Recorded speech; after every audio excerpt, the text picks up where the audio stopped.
Maybe your will, God Almighty, should tekabetz, that you should gather in every tipa that came out of myself.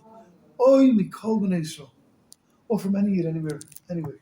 Because Shalom became mitzvah, but it wasn't a mitzvah because it caused that the neshamas hashukas now b'soich klipas noiga, that the klipas have swallowed it in, and it goes into the tummy of the klipa, and it's very difficult to get them out. We have to dig them out. It's a big avoider.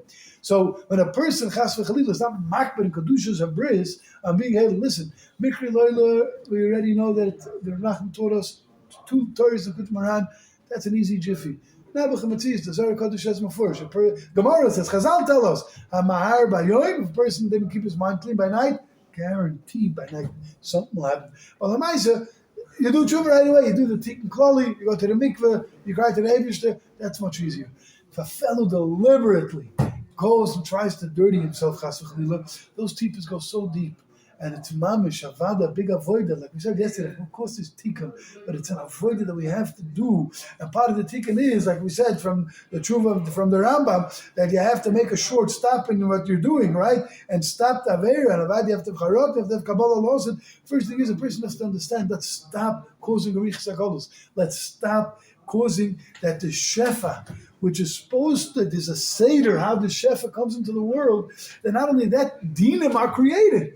Person brings not only upon himself, brings upon the bria dinim, and these dinim afterwards cause that they hold back, like they don't want any yichud anymore. Because the second is yichud is a form of tikkun.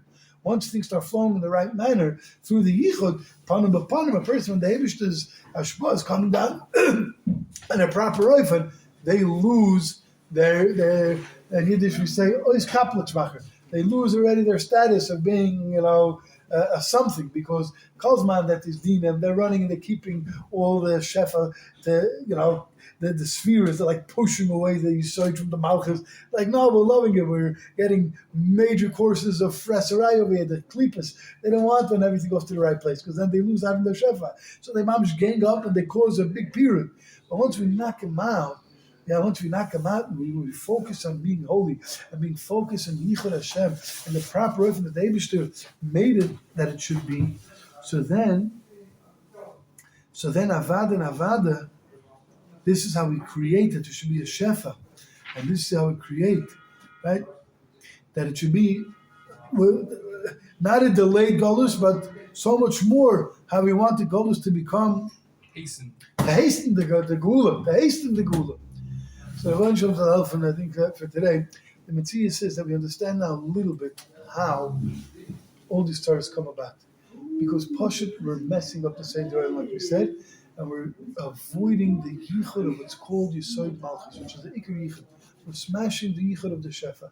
And therefore, the Metzia says, we lose out on everything. And we cause an arichas hagolos. But when a person creates a gather of Kedusha, and a person creates a shmir on himself and a tshuva on himself, the opposite happens. He hastens the gula and he brings a huge shefa kedusha to the world, and a kedusha and a bracha in every aspect, gashmis yerachmis, to himself as well. So it's kedai to be a shemer bris, because not only are you bringing in kedusha to the world, but in that to yourself, you also bring in gashmis, you bring a good mazel, you bring a good flow of shefa all the way up above, that it should land in the right places. Amen v'amen.